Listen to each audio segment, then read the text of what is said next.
Buenos días de ahora. A ver, ¿quiénes están saludando? A ver, Renzo, Yanela, Luis, Abel, Gerson, ah, Mariana, Flor del Cantu, ¿no? Luis, nuevamente Luis Américo, ah, Laura Magdalena, Charlotte Maribel, Rodrigo Alejandro, Reyes Vargas, Juan Alonso. No estoy tomando lista, estoy devolviéndose el saludo. Ya. A ver, voy a tomar la lista de acá a 10 minutos. A ver, un momentito, ya. Buenos días. A ver, la clase pasada ya nos habíamos quedado digamos, en esta presentación, que es propiedades de concreto de acero. Ya. Eh, Habíamos visto, a ver, dos temas ya. ¿No? Este tema que era aspectos y definiciones de concreto y comportamiento estructural de materiales, ¿no? Hasta ahí habíamos visto. Ahora lo que tocaría desarrollar es lo que queda, ¿no? Ventajas y desventajas del concreto, cambios volumétricos del concreto, el acero y sus propiedades, qué cosa es diseño por resistencia y diseño por servicio, y factores de mayoración y reducción. Ya, todos esos temas veremos en la clase de hoy, ¿no? Son temas teóricos, ¿no? A partir de la siguiente clase empezaremos a ver un poco más lo que es la parte, digamos, la parte práctica, ¿no? A ver, entonces nos habíamos quedado en esta diapositiva, ¿no? Donde, digamos, estudiamos el encofrado.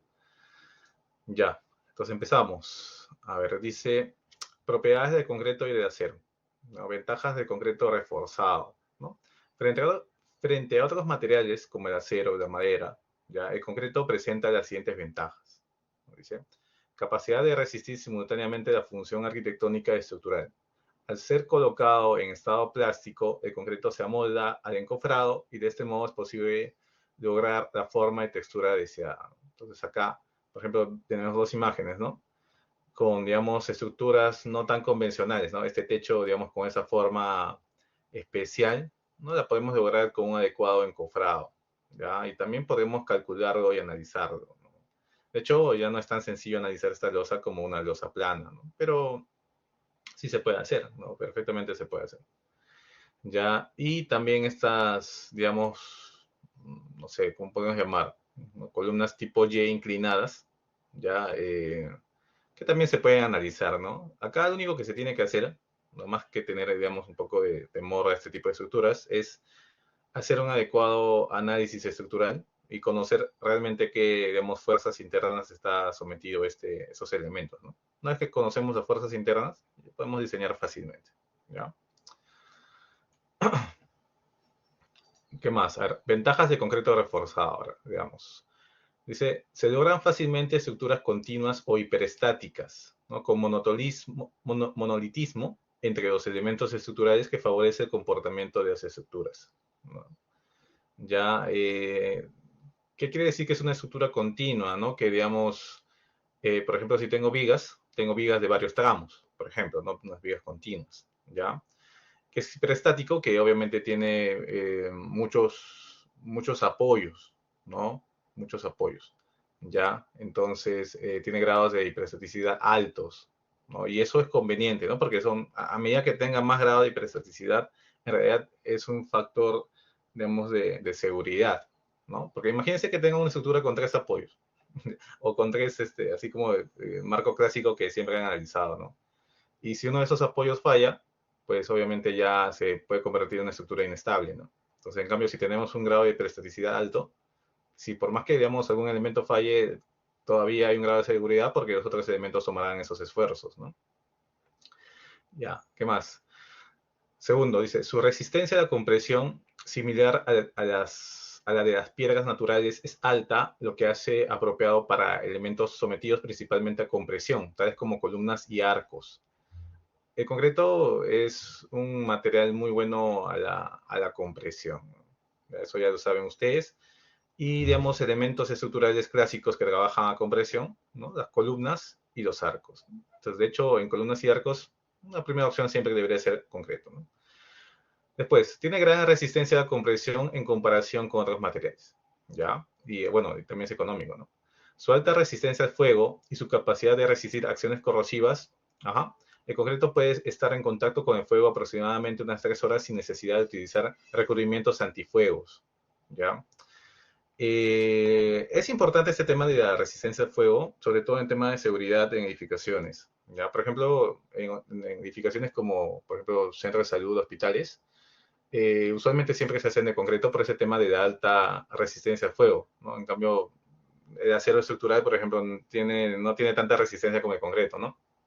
O, por ejemplo, si quiero hacer una posta de salud o un centro de salud de madera, no lo van a hacer, no van porque obviamente es un material muy combustible, ¿no? Entonces, normalmente se utiliza el concreto, se utiliza la albañilería para temas, digamos, de protección contra el fuego, ¿no? Ya, ¿qué más? Es resistente al efecto del agua, ¿no? Eso ya lo sabemos, ¿no? Es resistente al efecto del agua, pero de hecho, digamos, cuando se tiene un elemento de concreto sometido a agua, o que está, digamos, contra el agua, es usualmente la norma especifica que por lo menos sea un concreto de 280 kilogramos por centímetro cuadrado. ¿Ya? A ver, ¿qué otras ventajas? La rigidez que poseen las estructuras de concreto reforzado bien diseñadas hace posible minimizar vibraciones y los desplazamientos laterales durante un sismo. Ya, las tendencias modernas de diseño sismorresistente se inclinan por las estructuras rígidas sobre las más flexibles. Ya, como tenemos elementos de concreto, usualmente son de un volumen importante, ¿no? Tienen medidas importantes de, digamos, de secciones. Son elementos rígidos, ¿no? Con un gran volumen. ¿Ya? Eso, en primer lugar, minimiza vibraciones, ¿ya? Minimiza vibraciones, ¿no? Claramente, si tengo una, digamos, una losa gruesa, obviamente va a minimizar vibraciones, ¿no? En comparación, digamos, una losa de elementos, digamos, más delgados, ¿no? Después, también, obviamente, los desplazamientos laterales durante un sismo, ¿no? Al tener, digamos, una edificación rígida, un elemento, una estructura rígida, pues, también se van a controlar, ¿no? ¿Ya? Y como dice acá, en la actualidad se hacen, digamos, estructuras rígidas usualmente, ¿no? No se hace, digamos, estructuras flexibles, como por ejemplo edificaciones aporticadas, netamente aporticadas, ¿no? Eso no lo van a ver, al menos en zonas donde haya bastante demanda sismo resistente, ¿no? ¿Ya? Después, las estructuras de concreto reforzado poseen vidas útiles muy largas y no necesitan de gran mantenimiento, ¿no? Eso también es una gran ventaja, ¿ya? Una gran ventaja porque, bueno, incluso el concreto sigue ganando resistencia en el tiempo, ¿no? Los materiales que forman el concreto reforzado se consiguen fácilmente en grandes cantidades y a un bajo costo. ¿Ya? Eso, digamos, será una de sus ventajas principales, ¿no? Ya, pero eso que dice que se consiguen fácilmente, no siempre es así, ¿ya? Hay lugares, por ejemplo, en la selva, donde conseguir agregados es muy difícil, ¿no? Ya, entonces, a veces es un poco limitado el concreto reforzado, ¿ya? Eh, pues ahí hay que ver un poco el tema logístico también, ¿no? Ya, dice, no requiere de mano de obra muy calificada, eso también es muy sabido. No es tan difícil, digamos, la construcción, digamos, desde el punto de vista técnico, de concreto, en comparación con otros materiales. Vamos a decir así, ¿no? Ya no es que sea algo tan complejo de entender, ¿no? Después, su gran rigidez y masa evitan problemas de vibraciones en estructuras erigidas con él. Ya, eso ya lo habíamos indicado, ¿no? Ajá. Ahora veamos qué son desventajas, ¿no? No todo tiene ventajas. A ver, desventajas de concreto armado. ¿Verdad? El proceso constructivo requiere el uso de encofrados y apuntalamiento, ¿no? Digamos, como cualquier cosa que yo haga de concreto voy a necesitar encofrados, ¿no? Y eso obviamente es un costo, ¿no? Que a veces el costo de encofrado puede llegar a ser hasta superior a veces, ¿no? Dependiendo obviamente del tipo de elemento, ¿ya? Dice, secuencia de operaciones para su colocación. De hecho, hay un tiempo, ¿no? Primero, obviamente, tengo que hacer el encofrado. Bueno, obviamente, primero tengo que hacer el espacio, ¿no? Digamos, donde voy a hacer. Por ejemplo, acá no tengo una cimentación. Primero tendría que hacer los espacios donde van a ir estas vigas, ¿no? Ya, después colocar el encofrado, después colocar el acero, ¿no? Y después ya el concreto, ¿no? Es toda una secuencia de cosas que uno tiene que hacer, ¿no? ¿Qué más? Hay problemas de transporte en el premezclado, ¿no? Bueno, el premezclado, de hecho, es ampliamente utilizado porque garantiza la calidad de la resistencia de concreto, ¿ya? Pero también a veces suceden problemas de transporte, ¿no? En premezclados, ya obviamente por temas, digamos, de tráfico, temas, o, digamos, temas de lugares donde pueda digamos, recorrer esos boquetes de premezclado, ¿no? Hay que tomar en cuenta, ¿no? Si vamos a utilizar, digamos, ese sistema de concreto premezclado.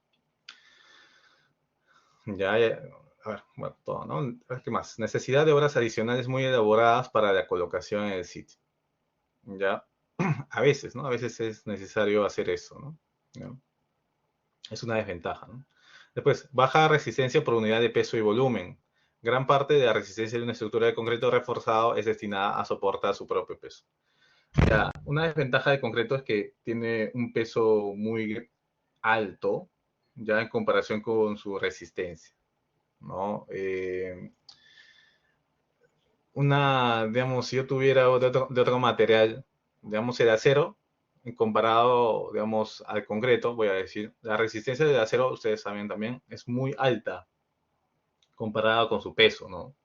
Ya, por eso, digamos, van a ver, si yo comparo una viga de concreto y una viga de acero, que van a resistir, digamos, las mismas cargas, la viga de acero pesa mucho menos, muchísimo menos, ¿no?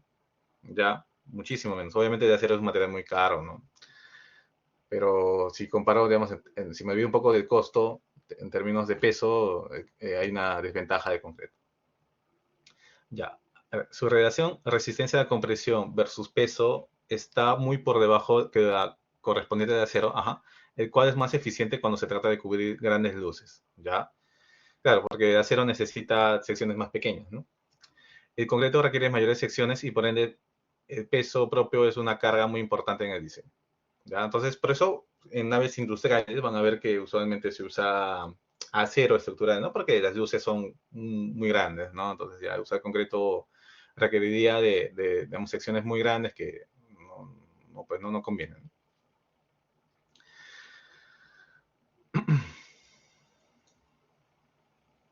A ver, ¿qué otras desventajas? Dice, requiere de encofrado, lo cual implica su habilitación, vaciado, espera hasta que el concreto alcance la resistencia requerida y desencofrado después, ¿no? Con el tiempo que esas operaciones implican. El costo de encofrado puede alcanzar entre un tercio y dos tercios del costo total de la obra. ¿Ya? Hasta dos tercios puede alcanzar, dice, ¿no? Lo usual, ¿no? Lo usual. Hay encofrados, como he dicho, que incluso son incluso hasta más caros, ¿no? Por ejemplo, esa Y que habíamos visto, ¿no? Sobre todo en estructuras especiales, ¿no? Ya. Requiere de una permanente control de calidad, pues esta se ve afectada por las operaciones de mezcla, colocación, curado, etcétera, ¿no? Entonces, en tema de, digamos, de vaciados de concreto hay que tener bastante control de calidad, ¿no? Y obviamente hay que hacer todas estas cosas, ¿no? La colocación, el curado, ¿no? Es muy importante también porque si no, no vamos a llegar a la resistencia especificada, ¿no? ¿No? Acá hay unas imágenes, ¿no? Por ejemplo, toma de cilindros, ¿no? Esto para obviamente ensayarlos después. El cono de Abraham para ver el tema de trabajabilidad de concreto, ¿no? Y después curados, ¿no? Por ejemplo, acá un curado con diques de arena, ¿no? ¿Ya? A ver, otras desventajas del concreto reforzado, ¿no? Creo que estoy leyendo más desventajas que ventajas, ¿no? Ya, a ver, desventajas. Dice, tiene poca resistencia de reacción, ya sabíamos eso. Aproximadamente la décima parte de su resistencia a la compresión. Aunque el acero se coloca de modo que absorba estos esfuerzos, la formación de grietas es inevitable. Ya van a ver que por más que yo le coloco acero en la parte, digamos, donde necesitaba, ¿no? En la clase pasada vimos eso, siempre se van a generar grietas, ¿no? Que obviamente van a ser mínimas, muchísimo más pequeñas que cuando yo solamente tendría concreto simple, ¿no? Ya, pero siempre van a existir, ¿no? Acá la viga que se está mostrando obviamente es una viga ya que ha llegado, digamos, al colapso, ¿no? ¿no? Usualmente eso no debería pasar. ¿No? ¿Qué más? Presenta deformaciones variables con el tiempo. Bajo cargas sostenidas, las deflexiones en los elementos se incrementan con el tiempo. Eso también es una desventaja, ¿no? Si hay una carga que está, digamos, en el tiempo, una carga, digamos, constante, el concreto va a seguir deformándose, ya no por las cargas, sino por el tiempo que está, digamos, esas cargas ahí. ¿Ya? No va a ser una deformación, digamos, como la que ustedes allá van cuando llevaron, digamos, cursos de análisis estructural o mecánica de materiales, ¿no? Ya allí, aparte de esa deformación que ustedes pueden hallar, digamos, de análisis estructural, hay una deformación que es por la constancia de las cargas aplicadas, ¿no? Eso también sucede en el concreto. A ver, hasta acá todo claro. A ver, díganme. ¿Estamos bien? No sé si quedó alguna pregunta por ahí.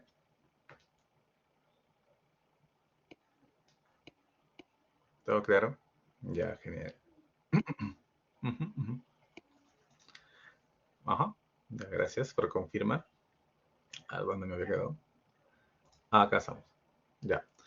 Ahora veamos lo que es la nomenclatura de miembros de concreto armado, ¿no? O sea, podemos tener eh, distintas nomenclaturas de algunas cositas. Vamos a ir aprendiendo. De hecho, en el curso vamos a ir aprendiendo cada vez más, ¿no? Bueno, vigas y columnas, ya conocemos. Ya, si tengo, a ver, ¿qué voy a llamar refuerzo longitudinal, por ejemplo, de una columna?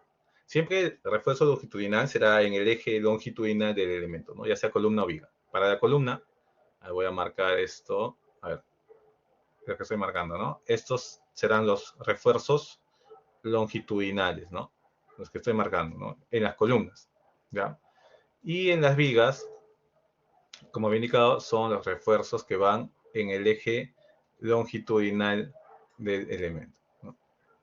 Esos serán los refuerzos longitudinales de las vigas, ¿no? ¿Ya? A ver, ¿qué más tengo? Tengo acero de refuerzo transversal o ligaduras. Ya se conoce a veces como ligaduras, ya, y bueno, acá en el país casi a todo le llamamos estribo. En realidad, si van a otros países se van a llamar ligaduras también, ¿ya? Yo le pongo así, pero acá usualmente conocemos como estribos, ¿no? Esto es el acero de refuerzo transversal, ¿no? En las columnas, ¿ya? Estos aceros de refuerzo, de hecho, son y sirven para, digamos, controlar las fuerzas cortantes, ¿no? Tanto en columnas y en vigas también tenemos, ¿no? Aceros de refuerzo transversal estribos, ¿ya? En algunos países se llaman ligaduras, ¿ya? Pero nosotros le llamamos estribos. ¿Está bien? Ya. Y si lo veo en sección, por ejemplo, acá tengo la sección AA en la viga, ¿no? Al medio de la viga hay una sección AA. A ver, veo la sección AA, ya la sección transversal de la viga. A ver, en esta sección AA, ¿no? Dice acero de refuerzo longitudinal en las vigas AS y AS'. Ya, cuando yo tengo una viga, voy a tener dos tipos de acero. Un tipo de acero A'S, ¿ya? Y otro acero AS nada más, ¿ya? El A'S es el acero que está en la zona de compresión y el AS es el acero que está en la zona de reacción, simplemente, ¿ya? Después cuando hagamos diseño van a ir aprendiendo. O sea, la viga tiene un acero que está en su zona de compresión, ¿no? Ustedes saben que las vigas tienen dos zonas, ¿no? De compresión y tracción, ¿ya? Dependiendo, obviamente, de los momentos flectores. ¿Ya? Entonces, hay un acero que está en la zona de compresión y un acero que está en la zona de reacción. Así de simple, ¿ya? Y no necesariamente son iguales, ¿no? En las vigas. En cambio, en las columnas, usualmente no hay una diferenciación así, solamente hay aceros de refuerzo longitudinales, ¿no? La cantidad de aceros va a estar de acuerdo, sobre todo, a los momentos flectores. En las columnas existen momentos flectores de dos direcciones. A ver, voy a dibujar acá. A ver, voy a tratar de dibujar así. Uno acá y uno acá, ¿no? Entonces, en la columna hay un momento que está alrededor de este eje y hay un momento que está alrededor de otro eje, ¿no? Entonces, allí habría que analizar y ver, digamos, por cada momento, ¿no? Qué cantidad de refuerzo necesita, ¿no? O sea, analizamos las columnas y llegamos, digamos, a una distribución de aceros de la columna. Ya no es solamente que tengo, digamos, una cantidad de acero que poner y la pongo, ¿no? Ahí tengo que ver qué momentos llegan a la columna, ¿no? Porque puede darse el caso que alguno de esos momentos sea muy, muy alto, ¿no? Muy alto. Por ejemplo, imaginemos que este momento que estoy marcando, M, sea muy alto. Ese sea muy alto, mucho más que el otro. Si ese momento fuera muy alto, entonces estos refuerzos que tengo acá, que están justamente en esa, digamos, que controlan esa dirección, deberían ser, digamos, tener una cuantía, bueno, tener un diámetro mucho más grueso, ¿no? Ya, estoy adelantando un poco de conceptos. No crean que esto es lo único que voy a decir en todo el curso, ¿no? Al menos como para que tengan un poco ya de conceptos, de criterios. ¿Está bien? A ver. A la nomenclatura de miembros de concreto armado, ¿no? Seguimos. A ver, el recubrimiento especificado o de protección, RP. ¿Ya? A ver, es la menor distancia entre la superficie más externa del acero de refuerzo embebido en el concreto y la superficie más externa de la sección de concreto, ¿no? Es decir, es la capa exterior del concreto que recubre las barras de acero de refuerzo obtenido durante el vaciado del miembro estructural. Por ejemplo, acá tengo una sección de algún elemento, parece que es una viga, y esta parte, digamos, es la parte más externa del acero de refuerzo, ¿no? Donde está, justamente termina el estribo. ¿De acuerdo? Y esta parte de acá es la parte más externa del concreto, ¿no? ¿Ya? ¿Está bien? Entonces, el recubrimiento es justamente eso, ¿no? La distancia entre digamos, entre ambas líneas que estoy marcando, ¿ya? Después, dice, el recubrimiento debe cumplir con valores mínimos dependiendo del tipo de miembro estructural y las condiciones de exposición para ofrecer una correcta protección al acero de refuerzo contra la corrosión. Uh-huh. El fuego y otras agresiones ambientales, ¿no? Al mismo tiempo deberá cumplir requisitos de adherencia, ¿no? O sea, protege los elementos estructurales de las condiciones ambientales, ¿no? ¿Ya? Y depende del elemento estructural, ¿no? Acá, por ejemplo, tengo recubrimientos especificados para elementos de concreto construidos en sitio, no preforzados, o sea, concretos normales, por así decirlo, según el ACI 318-19, ¿no? Acá hay unos valores, ¿ya? Pero digamos, como estamos acá en el país, eh, los recubrimientos estos son los que están en la norma de 60. Ya, vamos a leer eso. Dice, concreto colocado contra el suelo y expuesto permanentemente a él, 70 milímetros, o sea, 7 centímetros. Caso típico, las zapatas, ¿no? Todas las zapatas que están expuestos permanentemente al suelo, ¿no? Tienen un recubrimiento de 7 centímetros, ¿no? Después, concreto colocado permanente con el suelo o la intemperie. Ya, barras de 3/4 y mayores, o sea, si las barras, digamos, longitudinales son de 3/4. A ver, dime adelante. A ver, una preguntita. Ingeniero, sobre lo que dijo ahí que en las zapatas 7 milímetros, 7 centímetros de recubrimiento. En ese caso, ¿y si fuera consolado, sería 7 centímetros también? Usualmente se desprecia el solado. Sí, yo sé que el solado también es una protección, ¿no? Pero usualmente se desprecia como si no aportara, digamos, una protección. ¿Ya? No se toma en consideración el solado, que en realidad sí debería, ¿no? Pero no lo tomamos en cuenta. Le ponemos 7 centímetros a las zapatas de recubrimiento. Ok, gracias. Está bien. Ya, a ver, continúo, ¿no? En la parte B dice, concreto en contacto permanente con el suelo o la intemperie, ¿no? Barras de 3/4 y mayores, 50 milímetros, y barras de 5/8 y menores, y mallas electrosoldadas, 40 milímetros. Caso típico de estos que están en contacto permanente con el suelo de intemperie, ¿ya? El caso típico son las vigas de cimentación, ¿no? Caso típico de vigas de cimentación, ya... Ah, perdón, no. Claro, vías de cimentación y caso típico de los elementos estructurales también, ¿ya? Sí. Cualquier elemento estructural, por ejemplo, una viga, si sus barras son de 5/8 y menores. A ver, no, me están confundiendo, disculpen. No, esto solamente es para vigas de cimentación, ¿ya? Caso típico es vía de cimentación. Si tengo barras o vías de cimentación chiquitas, de 5/8 y menores, 40 milímetros. Si tengo vías de cimentación, digamos, más importantes, como barras de 3/4 y mayores, 50 milímetros, ¿no? Ese es su caso, el caso típico, ¿no? Porque también está en contacto permanente con el suelo, ¿ya? C. Concreto no expuesto de intemperie ni en contacto con el suelo, ¿ya? O sea, concretos de los elementos, digamos, de la superestructura, ¿no? Que están más arriba, digamos, del nivel del suelo. Por ejemplo, losas, muros y viguetas, Ya, si tengo barras, digamos, de 1 a 3 octavos y menores, que es lo más común, ya, son menores de 1 a 3 octavos, ¿no? 20 milímetros nada más. ¿Ya? En losas y muros, 20 milímetros usual es su recubrimiento. ¿Ya? En vigas y columnas es 40 milímetros, ya, 40 milímetros. Ese es lo normal. Y lo que es cáscara y losas plegadas también tengo algunos recubrimientos ahí, ¿no? Eso es lo que indica la norma de 60. ¿Ya? Ahora, para que estas vigas de cimentación de B ya, tengan esos recubrimientos de 50 y 40 milímetros, tienen que ser vigas de cimentación que son vaciadas con encofrado, ¿ya? O sea, como la que hemos visto, acá tengo una imagen creo, por acá, ¿ya? Estas son, digamos, vigas de cimentación que tienen encofrado, ¿no? Tienen que tener encofrado para que, digamos, yo pueda especificar esa,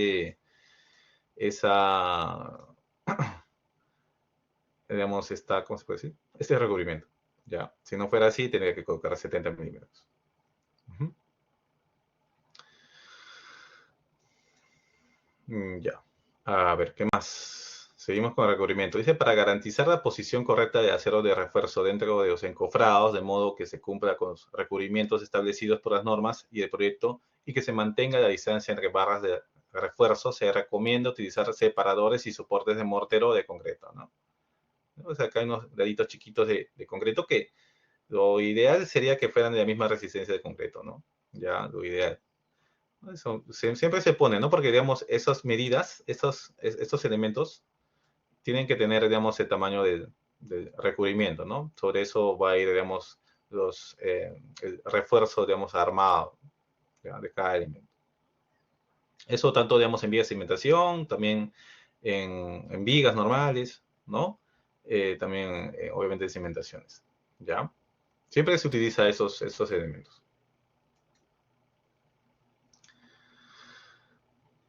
Bueno, acá nuevamente estoy mostrando ya en imágenes, digamos, reales lo que es el refuerzo longitudinal, ¿no? Ya hemos dicho los elementos longitudinales, ya sean columnas y vigas, ¿no? Y el refuerzo transversal, que son estribos o ligaduras, pues, usualmente conocemos como estribos, ¿ya?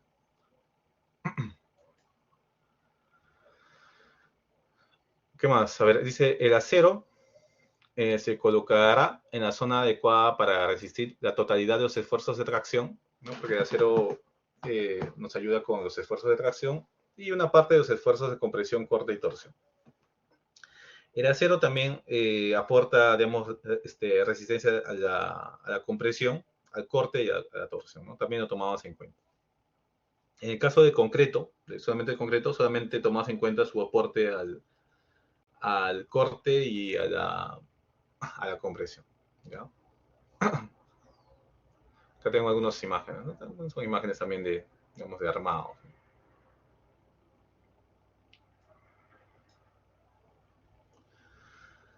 A ver, ubicación del acero de refuerzo. A ver, hablemos de eso. Dice, armadura principal o longitudinal. Es la que resiste tracción o parte de la compresión y se designará AS y AS' respectivamente, ¿no? Como les había mencionado, ¿no? La que resiste tracción es AS y la que resiste compresión es AS'.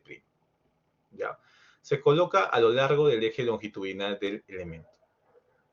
Armadura transversal, dice, es el que resiste corte por flexión o torsión en forma de estribos, en vigas y en columnas.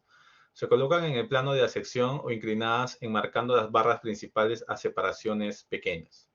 Nota, en columna también se conoce como ligadura, ¿no? El refuerzo transversal soporta corte y confina el concreto, incrementando su resistencia y capacidad de formación última. ¿Ya? O sea, ¿qué pasa? En cualquier elemento de concreto, voy a volver, hay una zona que está dentro del acero, ¿no? Por ejemplo, esta viga, acá esto está dentro del estribo, ¿no? Dentro de la armadura, ¿ya? En realidad, tiene más resistencia, digamos, zona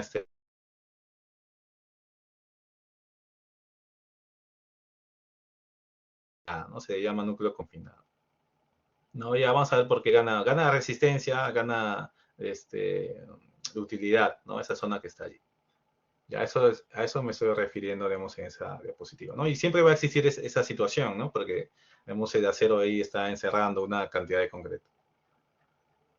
A ver, ¿dónde estaba? Por acá. Ya, lo que dice acá. Después, también mejora la adherencia entre ambos materiales y evita el pandeo de las barras longitudinales. No, digamos, la armadura transversal, ¿no? También mejora la adherencia entre ambos materiales y evita el pandeo de las barras longitudinales. ¿Por qué evita el pandeo? Porque está generando, digamos, si esas fueran las barras longitudinales, en esas zonas está, digamos, agarrando, ¿no? Está sosteniendo y está evitando que esas barritas se puedan pandearse, ¿no? ¿Se dan cuenta? Ayuda, ¿no? Ayuda a que la barra, digamos, no se deforme libremente, vamos a decir, ¿no? ¿Ya? Eso es bueno, obviamente. La cantidad de estribos siempre es conveniente que esté bien, digamos, especificado, ¿no?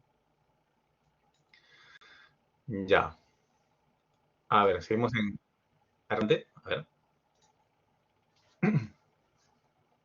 En la diapositiva anterior, lo que dice, la armadura principal o longitudinal es la que resiste tracción o parte de la compresión, ¿no? Pero eh, en una viga se debería, el acero longitudinal no resiste el momento, o Claro, sí, ya. ¿Qué pasa? A ver, voy a volver a una diapositiva anterior. Yo tengo esto de acá, ¿no? Cuando tú aplicas un momento flector, hay dos zonas. Una zona que está a compresión y una zona que está a tracción. O sea, el momento flector le genera un esfuerzo de compresión y un esfuerzo de tracción a la viga, ¿verdad? Entonces, lo que está diciendo es que, ajá, esa zona de compresión, el concreto podría, por sí solo, digamos, resistirla, pero no siempre es así. Entonces, también en esas zonas, a ver, voy a dibujar acá, en esas zonas también se puede colocar un acero también, ¿no? Porque, digamos, solamente el concreto quizá no sea suficiente para resistir la compresión, ¿ya? Entonces, ese acero es el A'S, ¿no? Y el de abajo es el AS, ¿no? Es lo único que, digamos, habría que aclarar. ¿Se comprendió? Singer. Ajá, ya, genial. Ya, estamos acá. A ver, veamos ahora esto de acá, que dice, buen comportamiento de concreto reforzado. El concreto soporta bien los esfuerzos de compresión, pero es debido a la tracción. ¿Ya? Es, esta la resistividad de acero de refuerzo que también colaborará con el concreto para sobrecompresión. Justamente lo que estoy diciendo, ¿no? Corte y torsión. Ya. El hecho que el concreto y el acero formen un material de construcción eficaz se debe a lo siguiente. La buena adherencia entre el concreto y las cabillas, bueno, las varillas de acero, sin ella no se podrían transmitir fuerzas de un material a otro. O sea, para que se transmitan las fuerzas, tiene que haber buena adherencia, ¿no? Si no se comportarían como materiales independientes, ¿no? Y eso no, la idea es que no sea tanto así, ¿no? Ahora, los coeficientes de dilatación de ambos materiales son prácticamente iguales, ¿no? O sea, ya, los coeficientes de temperatura, ¿no? Difieren en 2 millonésimas por grado centígrado, ya. Si estos fuesen diferentes, un cambio de temperatura produciría esfuerzos internos considerables en la sección de concreto reforzado, incluyendo tracción en el concreto, ya. Entonces, como son iguales, ¿no? Trabajan de manera adecuada. El concreto protege al acero contra la oxidación y la acción del fuego. O sea, el concreto, digamos, protege al acero, ¿no? Por eso es que ponemos también este recubrimiento. Ya, hasta ahí, digamos, ya hemos visto todo lo que es concreto. A ver, veamos ahora el tema de la resistencia. Resistencia a compresión de concreto, digamos, de concreto armado. Dice, este parámetro es obtenido a través del ensayo de un cilindro estándar de 6 pulgadas de diámetro y 12 pulgadas de altura. Ya. La probeta debe permanecer en el molde 24 horas después de vaciado y posteriormente debe ser curado bajo agua hasta el momento del ensayo. El procedimiento estándar requiere que la probeta tenga 28 días de vida para ser ensayada. Durante el ensayo, la probeta es cargado a una velocidad uniforme, bueno, es todo el ensayo, ¿no? De 2.45 kilogramos por centímetro cuadrado por segundo. La resistencia de compresión F'C, ya eso siempre va a ser, la resistencia de compresión siempre es F'C, se define como el promedio de la resistencia de como mínimo 2 probetas tomadas de la misma muestra probada a los 28 días, ¿no? Como siempre, como mínimo debe tener 2 probetas. El procedimiento se describe en detalle en las normas tales, ¿no? Ya, AST. Ya, ¿qué más puedo decir? En ocasiones, un periodo de 28 días para determinar la resistencia de concreto puede resultar muy largo, ¿ya? Por lo que suele efectuarse ensayos a los 7 días. La relación entre la resistencia obtenida a los 7 días y la resistencia a los 28 días es aproximadamente del 67%, ¿no? Empíricamente se puede tomar esta ecuación.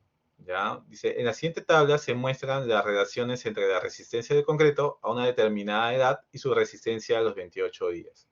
Miren, ¿no? A los 7 días es 67%, 14 días 86%, a los 28 días, bueno, llega supuestamente al 100%. Y si se dan cuenta, a medida que pasa el tiempo, va ganando algo de resistencia, ¿no? Hasta incluso puede llegar a 35% y más o menos se quedaría, ¿ya? Eh, Esas resistencias adicionales no las tomamos en cuenta en el diseño. Ya nosotros diseñamos solamente con el 100%. Ya nada más. Con el 100%. Ya nada más. Ahora, es importante también cuando darse cuenta que a los 7 días solamente está el 67% de resistencia. Entonces, si yo quito el encofrado a los 7 días, eh, deberían ser conscientes que el concreto está al 67% de resistencia, ¿no? Y si es que, digamos, estructuras, no sé, que por algún motivo esté soportando, digamos, cargas mayores a esta resistencia, ¿no? Que tendría ya el elemento, hay un cierto riesgo, ¿no? ¿Se dan cuenta? Lo usual y más recomendable siempre será ya desencofrar los 14 días, por ejemplo, ¿no? Ya. Habría que tomar un poquito, ver qué cosa es lo que estoy desencofrando, ¿no? ¿Está bien? No es así nomás que desencofrar a 7 días, solamente de concreto está al 67%. ¿Ya? A ver, ¿qué más? Cambios volumétricos en el concreto. ¿No? Hay variaciones de volumen por contracción de fragua. ¿Ya? ¿Qué dice? El agua que se añade a la mezcla de concreto es casi el doble de la necesaria para hidratar el cemento, pero se incluye para mejorar la trabajabilidad del material, ¿no? Siempre digamos, un diseño se incluye agua, ¿no? Después del curado, el agua en exceso comienza a evaporar. Entonces, la contracción de fragua se debe a la pérdida de humedad durante el endurecimiento y secado del concreto. Si este puede deformarse libremente, disminuye su volumen, pero si contiene armadura o está fijo en alguno de sus extremos, se fisura. Los concretos vaciados bajo agua están constantemente en un medio húmedo, por lo cual no presentan este fenómeno. Ya existe, digamos, como disminuye la cantidad de agua, ¿no? Existe una contracción, ¿no? Digamos, en el volumen de concreto, ¿ya? Eso puede generar algunas grietas, ¿no? ¿Ya? Eso podría generar algunas grietas.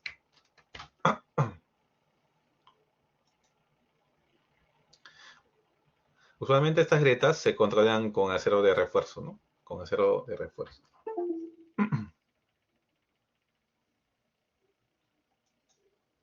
Ya. A ver, ¿qué me dice? Dice, la contracción originada por la pérdida de agua se suma a la debida al enfriamiento del concreto después de la fragua. Pues como se sabe, este proceso es exotérmico, ¿ya? Estos cambios de temperatura afectan también el volumen del concreto. Ujú.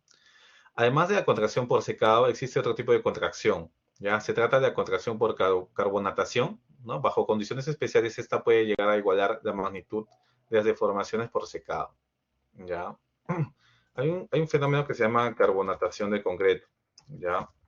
Eh, es una reacción química en realidad, ¿no? Con, digamos, agentes, digamos, externos. Eso podría suceder en algunos casos, ¿ya? Y hay como que, digamos, valores, niveles de carbonatación que no debería excederse del concreto, ¿ya? Porque si llega a eso, el acero de refuerzo incluso podría haberse dañado, ¿no? ¿Ya? A ver, ¿qué más? Factores que afectan a la contracción. A ver, primero, reacción de agua-cemento. A mayor reacción de agua-cemento, mayor cantidad de agua, ¿no? Disponible para ser evaporada y por lo tanto mayor posibilidad de contracción. ¿Ya? Reacción volumen-superficie del elemento de concreto. El agua evapora a través de la superficie y por lo tanto mientras ésta sea mayor, las deformaciones por contracción se incrementarán. Caso típico, las losas, ¿no? Las losas tienen una superficie muy grande y en comparación con su volumen, ¿no? ¿Está bien? En cambio, una viga, su superficie es mucho más pequeña, ¿no? Es un tamaño, digamos, no sé, o sea, ancho 25 por el largo nada más, por ejemplo. Ya. 3. Humedad del ambiente. El agua evapora por la diferencia de humedad entre dos medios, ¿no? Si el medio ambiente es muy húmedo, entonces la evaporación será menor. Ya, eso también. Entonces, medios secos, usualmente hay más contracción, ¿no? Porcentaje de refuerzo. El refuerzo restringe la contracción de concreto. Ajá. Una cantidad de refuerzo elevada origina una pequeña contracción con la aparición de gran número de grietas, ¿no? O sea, también cuando uno pone demasiado refuerzo, también no es bueno, ¿no? Tipo de cemento utilizado. Los cementos de fraga rápida y los de valor de hidratación generan concretos con mayor tendencia a la contracción. Ya, eso también tomar en cuenta, ¿no? Agregados. Los agregados restringen la contracción de la pasta de cemento. Los más y con elevado módulo de elasticidad son los que más la limitan. Si el agregado es pequeño, la contracción aumenta. Ajá. Aditivos. El cloruro de calcio y las puzolanas aumentan la contracción. Existen aditivos que expanden el concreto, ¿no? Si se dan cuenta, casi todo está en contra de la contracción, ¿no? Bueno, les digo, está a favor de la contracción, ¿no? ¿Qué más? Cantidad de cemento en la mezcla. Las mezclas más ricas contraen más que las más pobres. Tamaño de la pieza de concreto. La contracción disminuye con el aumento del volumen del elemento de concreto, pues el proceso de secación demora más tiempo, ya que el agua debe efectuar un recorrido mayor para llegar a la superficie. ¿Ya? Entonces, elementos más grandes tienen contracción menor, ¿no? ¿Ya? Digamos, todos esos son factores que afectan a la contracción del concreto. Ya.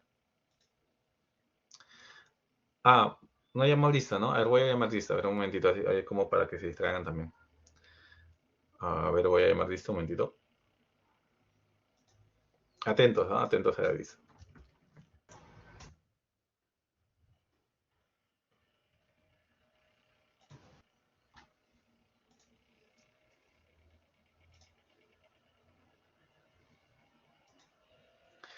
Ah, sí, Snyder. Bueno, está conectado a Snyder, mi delegado. Vamos a ver si está Snyder. Ah, no está Snyder. El delegado no está. Ya. Entonces, como ustedes tienen un WhatsApp con Snyder, por favor, les pido a ustedes que alguno de ustedes escriba un mensaje que diga que me mande un correo, por favor. Tenía que decir la clase pasada, pero me olvidé.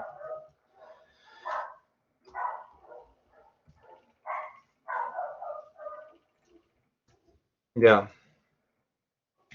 A ver.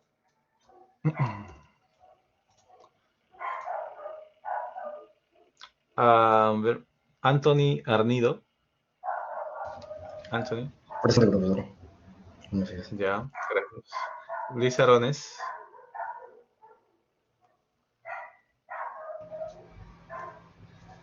¿No estás Luis Arones? No, no. Ya. Alex Arteaga. Presente, profe. Ujú. Andrea Balcázar.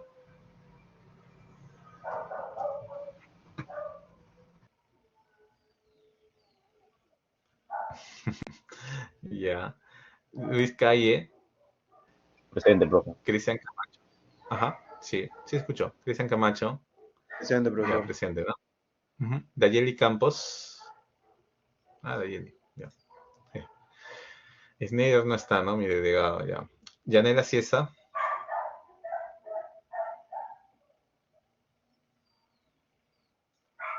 Yanela Ciesa.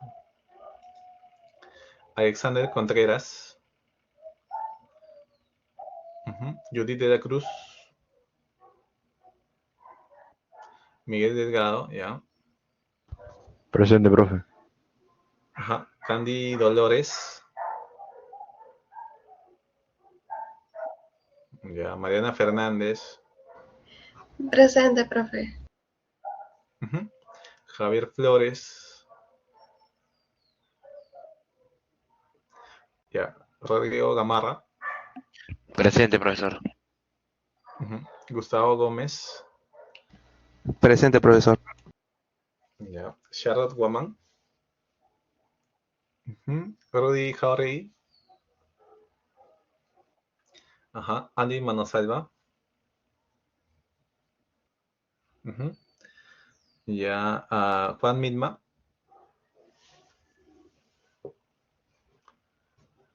No está Juan. Ya. O sí. Ya. Está bien, Luis. Enrique Montero. Ya. Josué Moreno. Josué Mucho. Ajá. Josué Mucho Trigo.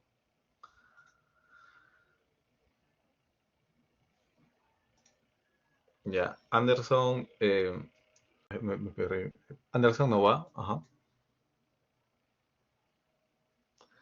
Ya creo que no está. Anderson no va. Dante Peralta.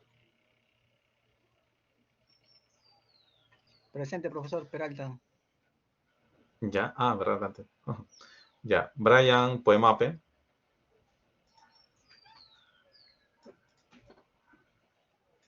Presente. René Ramos. Flor de Cantu. Presente, profesor. Ujú, ya, está bien. Pero también Renzo Riera. Ajá. Oscar Riojas. Ujú, ya. Luis. Ujú. Luis Rivera. Ya está bien, está bien, está bien. Luis, ¿estás Luis? Luis Rivera. Ya no está, ¿no? Jeffrey Sánchez. Ya, lista. Ya. Jeffrey Sánchez sí, también. Gerson Sandoval. Presente, profe. Ya. Abel Turpo. Ujú. Abel Turpo. Marco Vargas.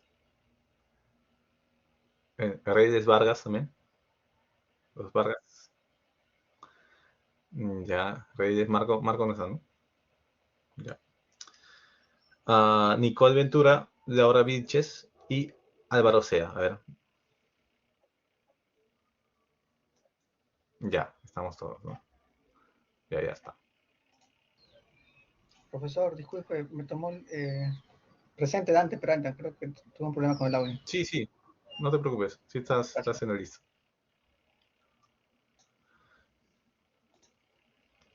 Ya, genial, Dante. A ver, hasta el momento, bueno, de contracción, ¿les quedó alguna duda? ¿Estamos claros? El tema de contracción. En realidad, creo que todo origina contracción en concreto, si se dan cuenta, ¿no? Siempre por eso se puede decir que es inevitable la contracción. Lo que sí es tratar de evitarla y minimizarla al máximo, ¿ya? Minimizarla al máximo. Para eso, sobre todo los procesos constructivos son lo más importante, ¿ya? Acá quizá no vamos a ver tanto proceso constructivo, pero sí es muy importante el proceso constructivo para evitar, digamos, y minimizar la contracción, ¿no? Además del adecuado, digamos, diseño, este refuerzo que hay, ¿no?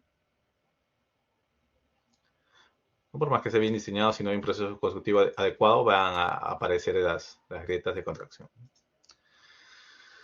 Ya, a ver, veamos lo que es deformación plástica o CRIP. Dice, en la figura se muestra la deformación versus el tiempo de una muestra sometida temporalmente a la acción de una carga. Inmediatamente después que esta es aplicada, se produce una deformación elástica que se mantiene mientras la carga actúa y una deformación plástica o CRIP que se incrementa con el tiempo.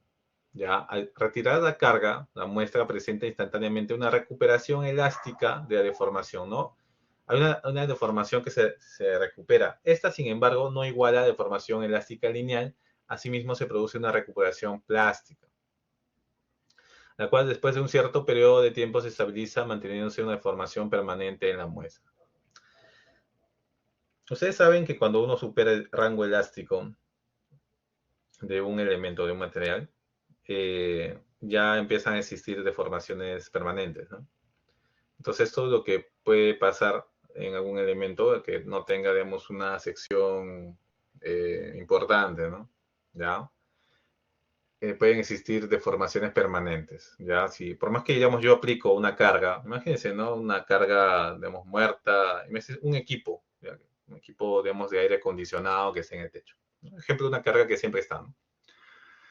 Y la quito, la viga, digamos, que está justo debajo del equipo, estoy dando un ejemplo, ¿no? Si es que esa viga no es de secciones importantes, probablemente tenga una deformación permanente, ¿no? ¿Ya? Por más que yo quite ya la carga, ¿está bien? Eso es lo que va a pasar.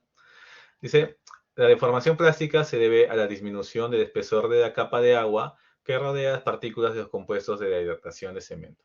Estas se acercan y con el tiempo algunas se unen. Si la carga se retira, parte de la deformación se recupera, ¿ya? Pero la unión de algunas de las partículas ocasiona que se presenten deformaciones permanentes. Es un tema, digamos, un poquito más, ya, digamos, de comportamiento atómico, ¿no? A ver, factores que afectan, obviamente, al CRIP, ¿no? De la deformación plástica es de 1 a 3 veces la deformación instantánea elástica. Esta deformación instantánea elástica es la que ustedes conocen de análisis estructural, ¿ya? Que han hallado deformaciones en vigas y todo eso, ¿no? O en cualquier otro elemento, ¿ya? Pero existe la deformación plástica y dice, esa deformación es de 1 a 3 veces, ¿no? Imagínense. El fenómeno de CRIP incrementa las deflexiones en el tiempo y ocasiona redistribución de esfuerzos en la estructura. Algunos factores de este proceso son los siguientes. 1. Nivel de esfuerzo a que está sometido el concreto, ya que la deformación es proporcional al esfuerzo. Obviamente, ¿no? Mientras más esfuerzo tenga esa viga o columna o lo que sea, pues habrá pues, un nivel mayor de deformación. Después, duración de la carga. Mientras la carga se mantenga más tiempo, el efecto de CRIP es mayor. Por eso, las cargas permanentes producen mayor deformación que las cargas vivas. ¿Ya? Una carga viva es una carga en constante movimiento, ¿no? Ya, entonces eso obviamente no produce tanto CRIP. Bueno, si yo veo este gráfico, a ver, ¿no? Para, digamos, complementar. Acá tengo un gráfico de deformación con tiempo, ¿no? Y, digamos, cómo esta deformación, a medida que el tiempo va, digamos, aumentando, ¿no? Primero esa deformación elástica y después empieza el CRIP, ¿no? Después de aplicar deformación elástica, ¿no? Y a medida que pasa el tiempo, va aumentando ese CRIP. Sé que más o menos se aplana la curva, ¿no? ¿Ya? Entonces, si yo quito la carga en no mucho tiempo, obviamente no habrá una deformación, digamos, puede evitar incluso deformación permanente, ¿no? ¿Está bien? Por eso es que las cargas vivas, que como usualmente son vivas, por ejemplo, el peso de las personas, entonces no generan mayor problema con ese tema de la deformación clásica o CRIP. Ya, ¿qué más? Resistencia, no, 3. Resistencia y edad a la cual se aplica la carga. Si el concreto es cargado a edad avanzada, la deformación es menor. Ajá. Ya, o sea, siempre es bueno cargar el concreto ya, pues, una edad mayor, ¿no? Ese siempre será lo mejor. ¿Está bien? No siempre se cumple eso, ¿no? Porque en la misma obra a veces sobre, digamos, algunos elementos ya se van cargando cosas, ¿no? Materiales sobre todo, ¿no? Pero bueno, solamente para que quede como, digamos, concepto, si es que se carga después es mejor. 4. Condiciones ambientales. A mayor humedad del medio ambiente, menor deformación plástica, ¿no? Con una humedad del 50%, la deformación es el doble que con una humedad del 100%. Ya, entonces habrá mayor humedad, o sea, digamos en zonas costeras hay menor deformación plástica, ¿no? Por ejemplo. 5. Velocidad de carga. Mientras más rápido se aplique, más se deforma el concreto. ¿Ya? 6. Cantidad de distribución de refuerzo. Pues este restringe las deformaciones. ¿Ya? Si tengo una buena un buen diseño, entonces hay menos deformaciones. 7. Tipo y finura y contenido de cemento, ya que el cemento presenta deformaciones plásticas que son aproximadamente 15 veces mayores que las del concreto. 8. Relación agua-cemento. A mayor cantidad de agua, mayor efecto de grip. 9. Tipo y gradación de agregado. Mientras más duro, denso sea el concreto, el grip será menos crítico. Temperatura. Se ha demostrado que durante incendios el concreto acentúa su deformación plástica. Es que lo que pasa es que el incendio también es un cambio de temperatura que genera deformaciones, ¿no? Ustedes saben bien eso. Entonces, bueno, eso va a acentuar, de hecho, las deformaciones plásticas, ¿no? Ya. A ver. ¿Qué más puedo decir? El concreto se expande, bueno, variación de volumen por temperatura. Esto es, digamos, importante, ¿ya? Siempre va a estar, digamos, el concreto sujeto a cambios de temperatura, ¿no? El concreto se expande con incremento de temperatura y se contrae con su disminución. Ajá. El coeficiente de dilatación térmica varía con la calidad del concreto y con su edad. Su valor oscila entre 9.2 por 10 a la menos 6 entre grados centígrados y 12 por 10 a la menos 6 entre grados centígrados. Para temperaturas entre menos 15 grados y 50 grados centígrados, ¿no? El reglamento alemán recomienda tomar 10 a la menos 5 grados centígrados, ¿no? Como promedio. Otros autores sugieren tomar 11 por 10 a la menos 6 entre grados centígrados, ¿no? Ya, entonces, usualmente se toma estos valores, ¿no? 10 a la menos 5 o 11 por 10 a la menos 6, ¿no? Ya como, digamos, para analizar la temperatura de material concreto, ¿ya? Y de acero también, ¿no? Son parecidos, habías dicho. Ya, hasta aquí vamos bien. A ver, díganme, ¿estamos claros? A ver, me escriben si estamos claros, por favor. ¿Todo bien? Todo claro. Ya, genial. Ya, gracias, gracias. A ver, ahora, bueno, yo sé que te estoy metiendo bastante información. Ya, traten de estar despiertos, por favor. A ver, radiaciones, esfuerzo, deformación. A ver, vamos a ver otro tema, ¿no? Radiaciones, esfuerzo, deformación. A ver, comportamiento estructural de concreto simple. Ya, vamos a estudiar concreto simple nada más, ¿ya? A ver, atención, concreto simple, solamente concreto. Comportamiento de concreto a compresión uniaxial. Ya, ustedes saben que básicamente concreto vamos a estudiar la compresión. Ya. Obviamente, bueno, como es un ensayo de compresión, ¿no? Tengo un elemento de concreto al que voy a someter a la compresión. bien básico, ¿no? Ya con cargas, digamos, P, ¿no? Y obviamente habrán deformaciones, ¿no? Habrán deformaciones, digamos, deformaciones en el eje longitudinal y también deformaciones en el otro eje, ¿no? En el otro eje. Ahí está, digamos, la relación de Poisson, ¿no? Uno se recuerda, ¿no? Ya, a ver, acá tengo un diagrama de esfuerzo de formación, de compresión. ¿No? Un diagrama de esfuerzo de formación de compresión está ahí dibujado. Donde, digamos, el esfuerzo está representado por P entre A, ¿no? Esfuerzo, digamos, FC, P entre A. Ya, el esfuerzo siempre será P entre A. Ya, donde, digamos, si yo tengo la curva que está en rojo, ¿no? El F'C, el famosísimo F'C, dice, es la resistencia cilíndrica a compresión de concreto, su esfuerzo máximo, ¿no? Será este puntito que está acá, ¿no? Ese será el F'C. El F'C aproximadamente está para una deformación unitaria de 0.002, ¿no? Eso es más o menos la deformación F'C de un concreto, ¿no? De 0.002. Y obviamente cuando yo estoy aplicando la compresión, existe, después de F'C, existe una deformación, digamos, adicional, donde el concreto llega, digamos, a 0.85 F'C aproximadamente, ¿no? ¿Ya? Y esa, para una deformación unitaria de 0.003, ¿no? Para una deformación unitaria de 0.003 llega a 0.85 F'C.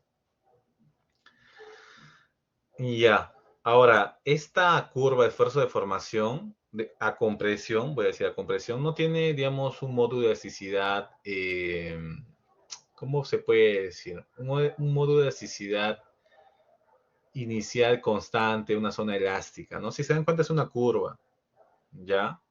¿no? No es tan, digamos, hay una zona elástica muy clara que digamos, ¿no? Obviamente hay un módulo de elasticidad inicial y después va cambiando, ¿no? Se va haciendo, digamos, menos rígido, ¿no? Va perdiendo rigidez, ¿no? Lo que se hace usualmente es tomar el 0.45 F'C, ¿ya? Y allí se plantea un módulo de elasticidad secante, ¿ya? Ese va a ser su módulo de elasticidad, digamos, con el que vamos a estudiar al concreto, sí, ¿ya?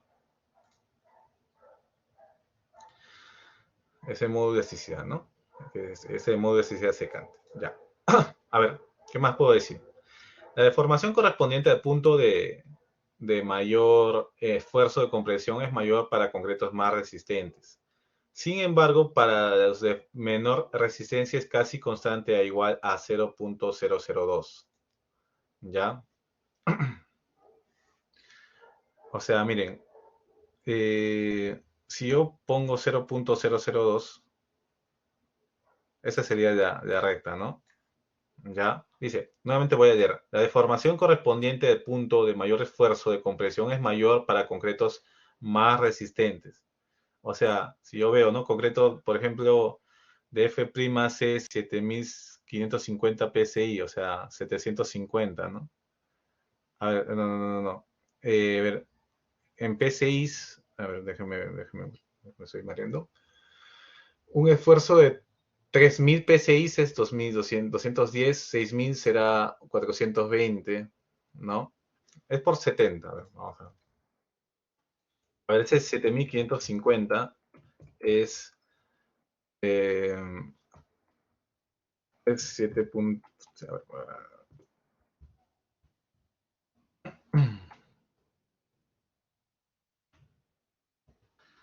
por 70. Ya, estamos en P6, ¿no? Ya, este 7550 es como un concreto más o menos 525, 520, ya, y así vamos bajando, ¿no? Este 60 es un concreto 420. Estoy transformando, ¿ya? De PSI a kilogramos por centímetro cuadrado, ¿no? Por ejemplo, este 3350 es 200, un poco más de 210, ¿no? 230 por ahí. Pero si se dan cuenta, ese valor de 0.002 no es, pues, no es la deformación unitaria para esos concretos, ¿no? Ya, eso que me está diciendo acá. Ya, y para los que son menores digamos, o sea, de menores resistencias, 0.002 es un poquito más cercano, ¿no? Si se dan cuenta, ¿ya? Como, digamos, de formación unitaria para EDF'. Dice, la rama descendente de las gráficas tiene una longitud y pendiente que varía de acuerdo a tipo de concreto. Ahora, si se dan cuenta también, a ver, en este gráfico, los concretos de mayor resistencia, ya, tienen, rápidamente decaen, ¿no? En su curva de esfuerzo de formación. En cambio, los de menor resistencia tienen mayor ductilidad, ¿no? Por así decirlo, ¿no? Se pueden deformar mucho más. ¿Ya? Vamos a leer. Para concretos de resistencias bajas tiende a tener menor pendiente y mayor longitud que para concretos de resistencias mayores. ¿Ya? De ello se deduce que los concretos menos resistentes son los más dúctiles. ¿Ya? Eso siempre va a ser así. El pico de la curva para concreto de alta resistencia es relativamente agudo, así como se ve, ¿no? El pico de la curva. Pero para concreto de baja resistencia, la curva tiene un copete plano. Usualmente es una curva más plana. Ya, eso es así. Entonces, con los concretos de mayor resistencia tienen poquísima utilidad, ¿no? ¿Ya? Ahora, como valor promedio, usualmente usamos siempre el 0.002 en F'C. Y también usamos usualmente el 0.003 como el valor donde, digamos, ya el concreto dejaría de aportar resistencia, ¿no? Ahí termina su curva de esfuerzo de formación. Ya. Comportamiento estructural de concreto simple. A ver, seguimos. Ahora sí, vamos a ver el tema del módulo de elasticidad de concreto simple. Usualmente se mide como la pendiente de la curva de esfuerzo de formación del concreto tomado de los ensayos de cilindros. Comúnmente se establece como la pendiente de una recta que entre el origen y un punto de esfuerzo de 0.45 F'C. Lo que se había dicho, ¿no? Como no es tan, digamos, o sea, incluso acá lo ven, que no hay una recta tan, tan lineal, ¿no? Para tomar el módulo de elasticidad, ustedes se recuerdan, ¿no? De la ley de Hooke, ¿ya? Usamos el 0.45 F'C como un valor promedio, ¿no? Donde vamos a obtener, para ese valor, una recta vamos a aplicar y esa será su módulo de elasticidad. La norma, digamos, peruana, ¿no? Para concretos de peso normal, establece que el módulo de elasticidad de concreto es de 15.000 por la raíz de F'C. Por ejemplo, si fuera 210, 15.000 por raíz de 210 kilos por centímetro al cuadrado, ¿no? Y la norma, por ejemplo, de ACI toma 15.100, ¿no? Que, bueno, ellos lo toman así porque usualmente tienen mejores controles de calidad, ¿no? En su construcción, pues, toman un poco más digamos, de valor, ¿no? ¿Ya? Para concretos livianos también existe una fórmula, ¿no? Para concretos livianos que tienen un peso, digamos, específico, menor, ¿no? O sea, el concreto normal, ustedes saben que tiene peso específico de 2.400, ¿no? Si es concreto simple, o hasta 2.500, ¿no? ¿Ya? Y el concreto liviano es cuando tiene menor, ¿no? Entre 1.400 y 2.400, ¿ya? Entonces, allí existe otro módulo de elasticidad que es esa ecuación. ¿Ya? ¿Y cómo consigo concretos livianos? Usualmente con otro tipo de agregados. ¿Ya?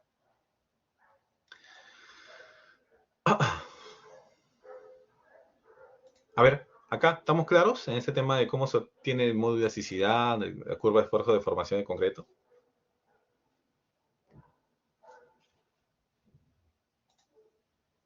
A ver, díganme si estamos claros, si quieren que repita algo. No sé.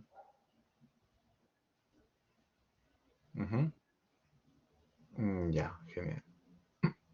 A ver, claro, todo está claro. Ya, gracias. A ver, voy a ver qué falta. Estoy viendo el tiempo que nos queda. Ya, sí tenemos tiempo. A ver, sigamos. Comportamiento estructural de acero de refuerzo. Dice, ahora ya hemos visto el concreto, ahora veremos el acero. El acero es una aleación de diversos elementos, ¿no? Carbono, manganeso, silicio, cromo, níquel y vanadio. Dice, ¿no? El carbono es el más importante y el que determina sus propiedades mecánicas, ¿no? Y a eso de una forma lo hemos visto ya, ¿no? Y también lo ven en materiales. A ver, vamos a ir de frente acá. Lo que está en morado. Las varillas corrugadas son de sección circular, ¿ya? Y como su nombre lo indica, presentan corrugaciones en superficie para favorecer la adherencia con el concreto, ¿ya? Estas corrugaciones deben satisfacer requisitos mínimos para ser tomadas en cuenta en el diseño. Existen tres calidades distintas de acero corrugado: grado 40, grado 60 y grado 75. Y aunque en nuestro medio solo se usa el segundo, de grado 60, las características de este tipo de acero se muestran en la tabla 2.7, esta tabla. Ya. Usualmente nosotros usamos el grado 60, ¿no? Se le conoce 60 porque es 60 kSI de resistencia. Si yo transformo 60 kSI a kilogramos por centímetro cuadrado, es igual a 4.200. Si yo transformo 40 kSI a kilogramos por centímetro cuadrado, es 2.800, ¿no? Por eso es, digamos, el nombre en estos tipos de aceros. Ya, tengo 4.200 kilogramos por centímetro cuadrado. Ya, eso es lo que más usamos. Eso es el FY, pero existe un valor que se llama FS, ¿no?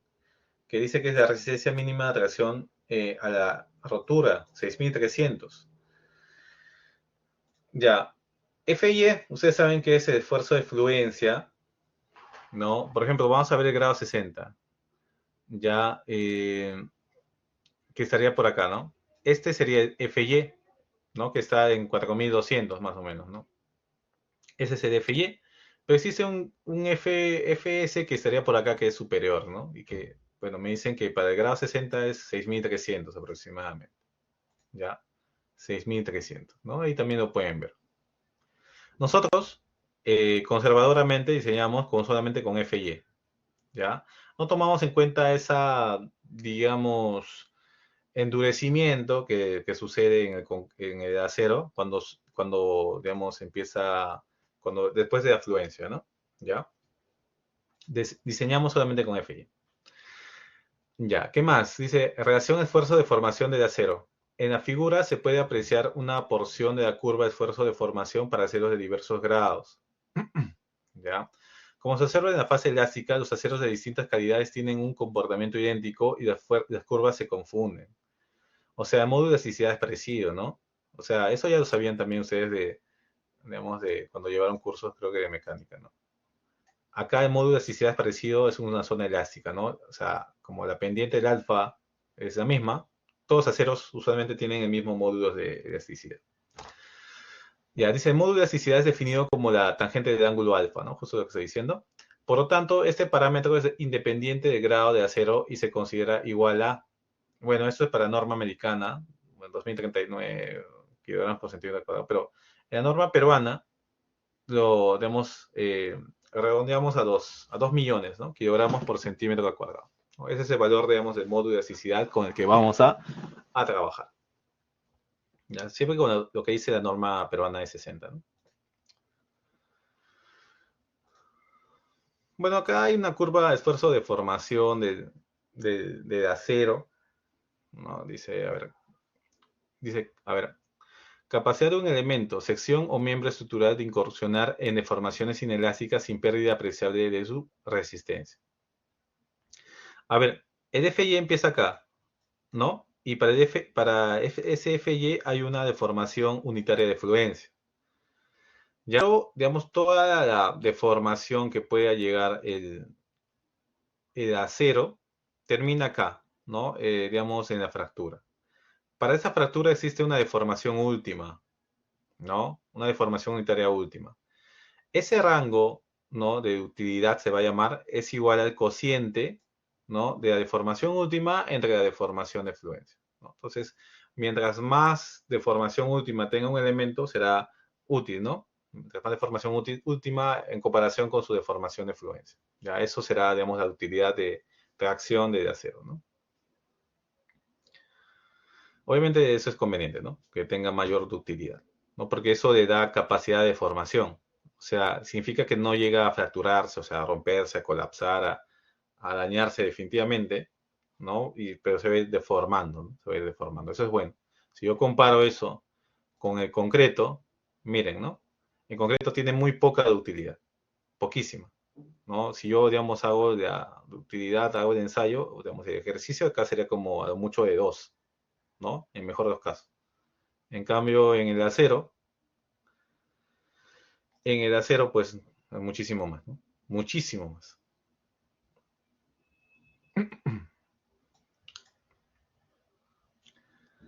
Ya, a ver, confinamiento de concreto por el refuerzo.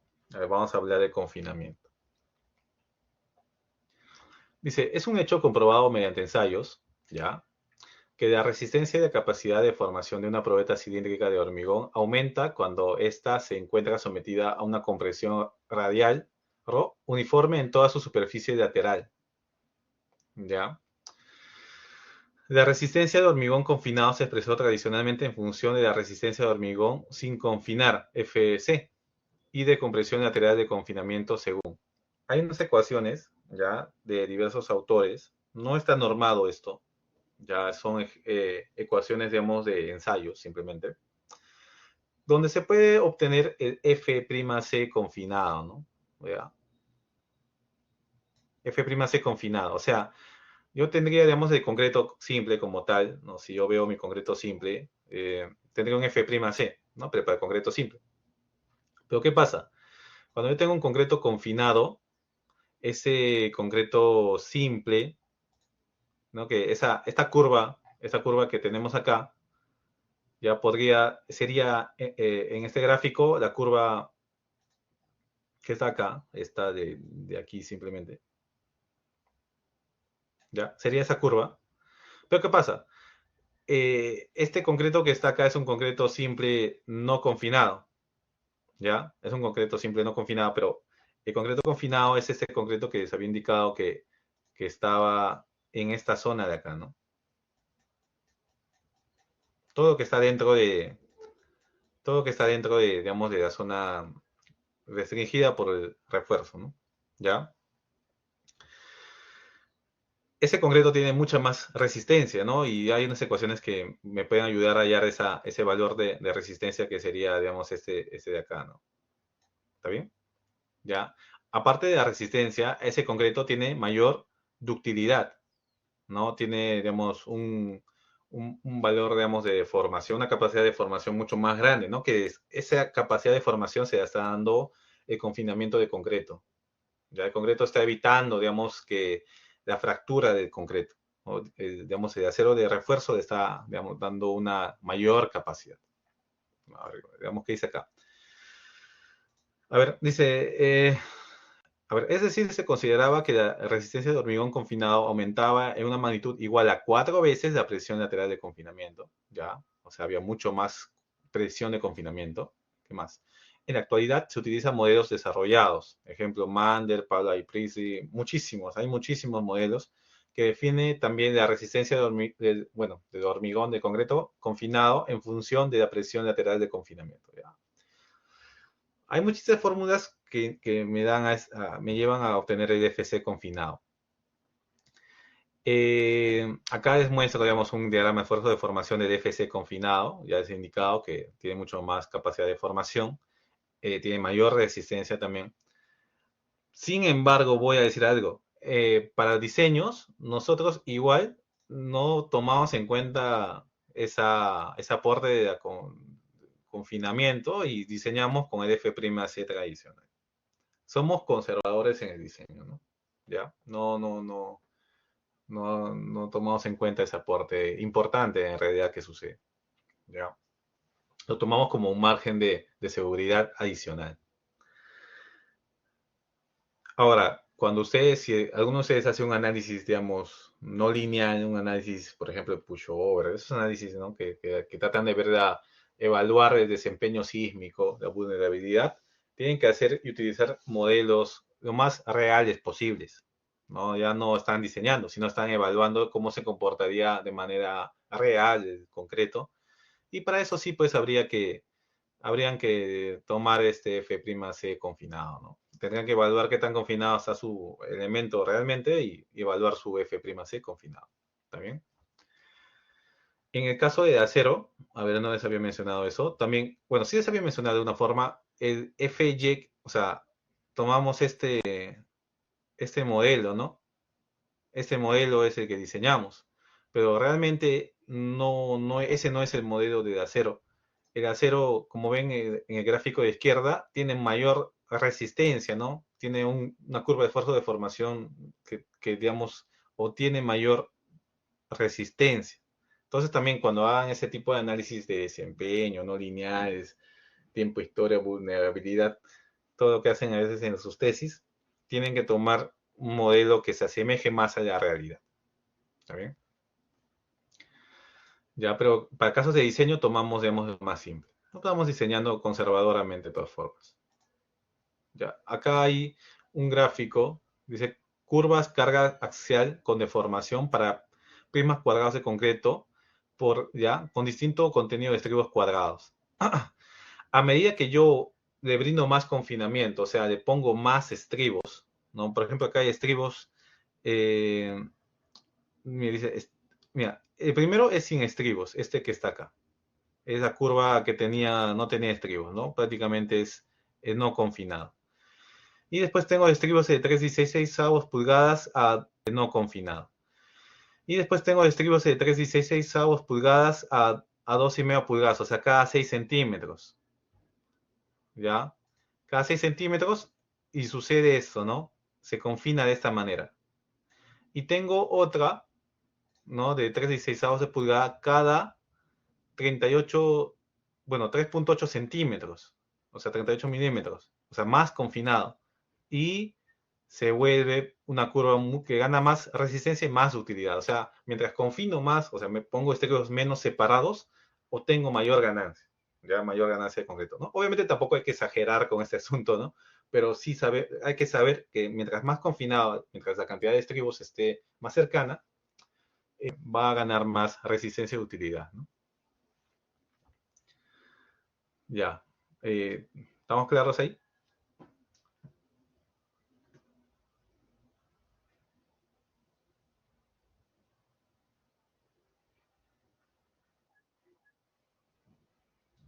Sí. Ya.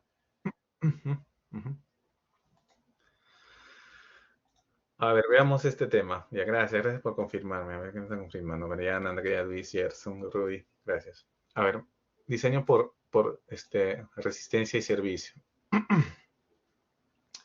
Definiciones. A ver, veamos este tema. Diseño por resistencia y servicio. Definiciones. A ver. A continuación se definen los términos necesarios para la mejor comprensión de las metodologías de diseño de miembros de concreto armado. Ya, a ver, cargas. A ver, ¿qué son cargas? Dice, son fuerzas y otras acciones que resultan del peso de los materiales de la construcción, los ocupantes y sus enseres, efectos ambientales, movimientos diferenciales y cambios volumétricos restringidos, ¿no? Esas son las cargas. ¿Qué son las cargas de servicio?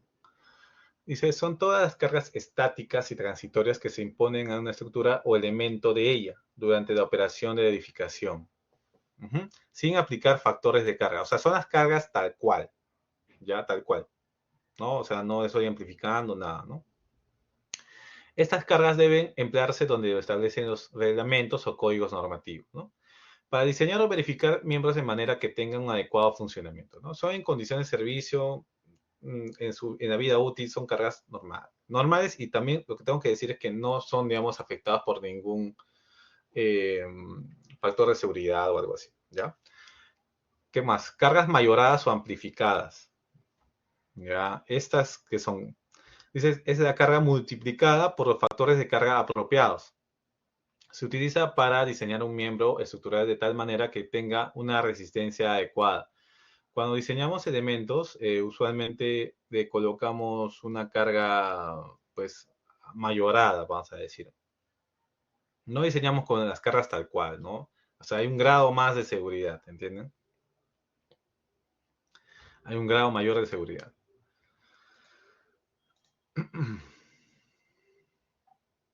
Ahora, veamos este concepto de estados límites. Actualmente, la profesión de diseño estructural se preocupa por la filosofía de los estados límite. Dice, se define estado límite aquel que corresponde a las máximas solicitaciones que pueden resistir los miembros estructurales para no alcanzar las condiciones de inoperabilidad o inseguridad del comportamiento, tales como rotura frágil, fisuración excesiva, pandeo, rotaciones, fatiga, vibraciones peligrosas o pérdida de funcionalidad y equilibrio. ¿No? Hay estados límites, ¿no? Que, o sea, obviamente queremos que la estructura no falle, ¿no?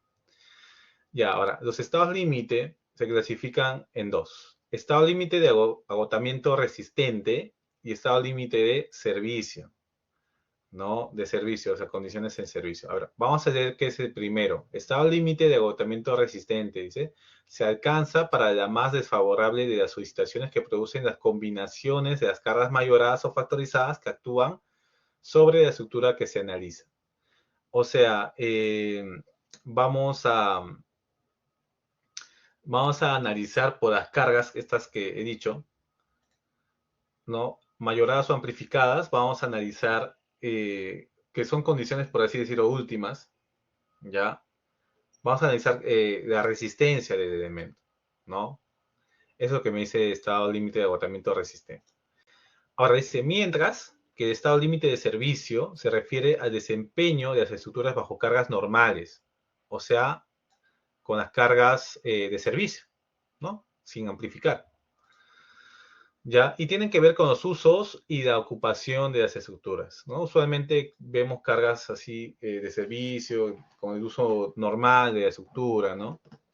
Por ejemplo, acá, ¿no? Tengo dos imágenes. Uno, estado límite de agotamiento resistente, o sea, vamos a analizar hasta el máximo de la estructura, cómo se comportaría, ¿ya? No, para eso amplificamos las cargas, ¿no? Y otro que solamente es estado límite de servicio, vemos por el tema, de, por ejemplo, de durabilidad, vemos, por ejemplo, de flexiones normales, ¿no? Bajo condiciones de servicio, ¿ya? Ahora, métodos de diseño. Hay dos métodos de diseño, ¿no? Un método de diseño que se llama por resistencia, ¿no? Dice, en la actualidad, también vamos a hablar así, existen básicamente dos métodos de diseño basados en la resistencia de miembros de concreto reforzado. El diseño elástico o por cargas de servicio y el diseño a la rotura o por resistencia última. A ver, el primero, diseño elástico o por cargas de servicio. Dice, este método fue utilizado con mucha fuerza hasta mediados del siglo. no tenía que ver, de hecho, con un análisis elástico de la estructura. ¿Ya? Elástico, vamos a decir. ¿Ya? Y el diseño de la rotura, dice, este método ha adquirido un gran impulso en los últimos 40 años por lo que es la metodología de diseño actual que contemplan los códigos. ¿No? La resistencia última, ¿cómo se comporta? Ya no de manera elástica, sino ya incluso incursionando en el rango inelástico, ¿no? De eso se llama, digamos, resistencia última, ¿no? Eso es lo que va a pasar. A ver, veamos el primero, ¿no? Teoría clásica o elástica, ¿ya? Ese es el diseño elástico, ¿no? ¿Ya? Y por cargas de servicio. Dice, ese es lo primero, ¿no? Lo que se hacía antes en el pasado. A ver, dice, el diseño elástico parte de hipótesis que es posible predecir la distribución de esfuerzos en el refuerzo y en el concreto, a ser sometido a cargas de servicio. No trabajamos con cargas de servicio en realidad. Y aplicaban factores de seguridad. El factor de seguridad es aplicado como una fracción de las resistencias especificadas en el acero y de refuerzo y en el concreto. Ya, este diseño, si ustedes recuerdan sus cursos de mecánica de materiales, ustedes hallaban su esfuerzo admisible o esfuerzo máximo, ¿no? ¿Recuerdan, no? Los esfuerzos admisibles de mecánica de materiales. ¿Qué cosa era? El factor de seguridad por el esfuerzo, ¿no? Aplicado. ¿Ya? ¿Está bien? Entonces, ¿qué es lo que quiere decir? Que yo no debo superar, ¿no? O sea, mi esfuerzo admisible, ¿no? Por ejemplo, yo tengo un esfuerzo admisible de concreto, vamos a decir, 210. Yo voy a tener un factor de seguridad de máximo... Perdón, no estoy mandando mal. Estoy confundiendo, a ver.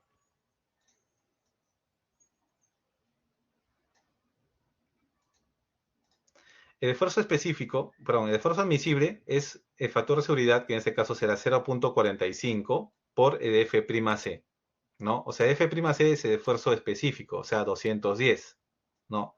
¿Qué quiere decir? Que yo no debo llegar al 45% de F'C 210, ¿no? Cuando yo, digamos, diseño, tengo que controlar que el concreto no llegue al 45% de 210, ¿no? Eso es, digamos, el diseño. Y para el acero, si el acero tenía un FY de 4200, yo debo de controlar que no debe superar el 50% de 4200, ¿no? Cuando yo analice, porque ustedes recuerdan que se puede analizar los esfuerzos, ¿no? Se puede analizar de una manera no muy compleja. Y tengo que controlar qué cantidad de esfuerzos tiene de acero y qué cantidad de esfuerzo tiene de concreto, ¿no? A eso se le conoce como la teoría clásica o elástica, simplemente, ¿no? ¿Bajo qué cargas? Bajo las cargas de servicio, ¿no? Las cargas que no tienen ningún tipo de amplificación. Ya, eso es lo que hacían más o menos en mecánica de materiales, ¿no? Es muy parecido. Ya, y eso, como había dicho, ¿no? Se usaba antes, ¿no? Se usaba antes. A ver qué dice. En la actualidad, pruebas de laboratorio han permitido comprobar que el complejo comportamiento del concreto con el paso del tiempo conlleva una constante redistribución de esfuerzos entre este y el acero. En el diseño elástico solo se considera una de esas distribuciones, ¿no? La inicial. Con el tiempo, las condiciones no consideradas pueden ocasionar la falla. Por otro lado, en el diseño de estructuras es importante considerar el tipo de falla, si es dúctil o es frágil, ¿no? Ya ustedes han visto la importancia de utilidad y fragilidad. Que presenta un elemento bajo determinadas solicitaciones y en la medida de lo posible orientar la falla según sea conveniente. Esto es importante. Tengo que orientar la falla según sea conveniente. El método elástico no consideraba este punto, ¿no? Entonces, el método elástico tampoco determina la carga que ocasiona la rotura de la pieza y por ello su factor de seguridad no es conocido. O sea, ¿qué estoy haciendo acá? Estoy limitando simplemente a no excederme a este punto, ¿verdad? Pero yo realmente no estoy estudiando qué va a pasar después que sea, digamos, superado el F'C, ¿no? No sé cómo se va a comportar inelásticamente esta estructura. Desconozco realmente, no tengo mayor conocimiento, ¿no? Ese es un punto débil de esta teoría elástica y por eso es que, digamos, se ha dejado de usar, ¿no? Dice, durante la primera mitad del siglo XX, la filosofía de diseño de estructuras de concreto reforzado era de esfuerzos permisibles ante cargas de servicio, ¿no? Sí. Después de la publicación del código ACI 318 de 63, esta metodología cambió a la de diseño por resistencia última o teoría de rotura, por ser conceptualmente más realista para determinar la capacidad portante de los elementos. Ya, ahora veamos esto. Teoría de estado límite de agotamiento resistente. Y ahora lo que estamos haciendo actualmente. ¿Qué es lo que hacemos? Yo tengo mi carga de servicio, lo multiplico por un factor de mayoración, ¿no? O sea, por ejemplo, 1.4, 1.7. Van a ver qué es eso. Y eso tiene que ser menor a la resistencia teórica multiplicada por un factor de minoración. O sea, las cargas las estoy aumentando y la resistencia las estoy disminuyendo. O sea, dense cuenta del doble grado de seguridad que hay ahí, ¿no? Ahora, ¿qué es eso de carga de servicio por factor de mayoración? Es la resistencia requerida. ¿Y qué es eso de resistencia teórica por factor de minorización? Es la resistencia de diseño, ¿no? Entonces, la resistencia requerida debe ser menor a la resistencia de diseño, ¿no? Esa resistencia requerida se conoce como U, ¿ya? Es un valor U. O sea, por ejemplo, habrá un momento, si es resistencia requerida, será un momento MU, la fuerza cortante será BU, la fuerza axial será PU, ¿ya? Todo eso lo conocemos ¿de qué? Del análisis estructural, ¿no? Que es lo más importante en cualquier diseño, como he dicho varias veces. Y factor de minoración será este valor phi, ¿ya? Por la resistencia teórica Sn, ¿no? Entonces da phi por Mn, phi por Bn, phi por Pn, ¿no? O sea, por ejemplo, tengo un momento resistencia teórico, ese será el momento N. Un cortante teórico resistencia T será Bn y carga axial resistente será Pn, ¿no? Multiplicados por phi, que es el factor de minoración, ¿ya? De eso se trata este estado límite de agotamiento, ¿no? O sea, límite resistente.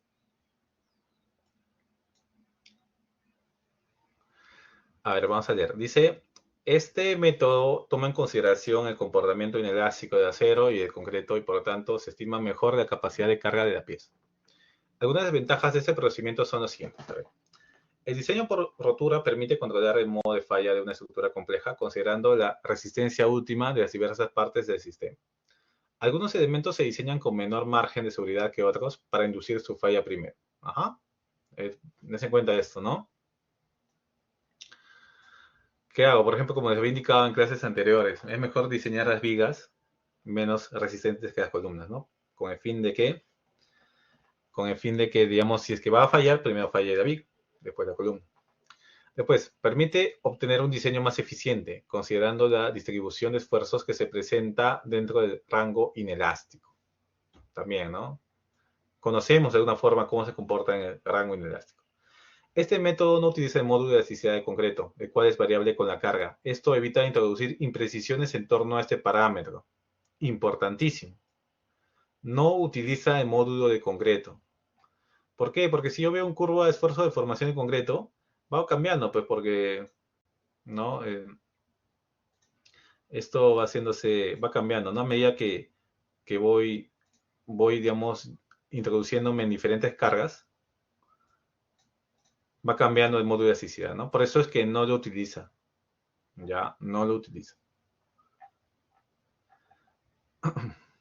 A ver, seguimos acá. Después, el método de diseño de la rotura permite evaluar la utilidad de estructura también. Ajá. Este procedimiento permite usar coeficientes de seguridad distintos para diferentes tipos de carga también. Esos valores phi no es igual para el momento, no es igual para cortante, no es igual para fuerza axial. Varían, ¿ya? Varían. Entonces, de hecho, por ejemplo, para compresión es un phi mucho más castigador, ¿no? Que para el momento, por ejemplo, ¿no? Porque la falla de compresión es mucho más crítica, ¿no? Que una falla, digamos, de flexión. Entonces, por ejemplo, ahí yo voy variando los valores de phi, ¿no? A ver, ¿qué dice? La desventaja de usar este método es que solo se basa en criterios de resistencia. Sin embargo, es necesario garantizar que las condiciones de servicio sean óptimas, es decir, que no se presenten deflexiones excesivas ni agrietamientos críticos. Con la mejora de la calidad de concreto y la obtención de secciones cada vez menores, se tiende a perder rigidez e incrementar las deflexiones y el ancho de fisuras. Por ello es conveniente usar este método en combinación con otros procedimientos para verificar el adecuado comportamiento de las piezas bajo cargas de servicio. ¿Qué pasa con esto, con este diseño? Usualmente tiende a hacer las secciones más pequeñas, ¿ya? O quizá realmente de lo justo y necesario un poco más grande, ¿ya? Eso es lo que tiende a hacer este método. Pero, y en cambio ese método anterior tenía tendencia a hacer estructuras más robustas, ¿no? Por eso a veces ven en la antigüedad que columnas mucho más robustas que antes, ¿no? Que ahora que... Entonces lo que dice es que de todas formas hay que chequear condiciones de servicio, o sea, condiciones de flexiones excesivas, agrietamientos, cosas así, ¿ya? Y también vamos a hacer ese tema en el curso, ¿ya? No solamente vamos a ver el diseño por resistencia última, sino también condiciones de servicio. A ver, dice, eso ya habíamos visto, ¿no? Factores de seguridad, ¿no? La resistencia requerida debe ser menor a la resistencia de diseño, ¿ya?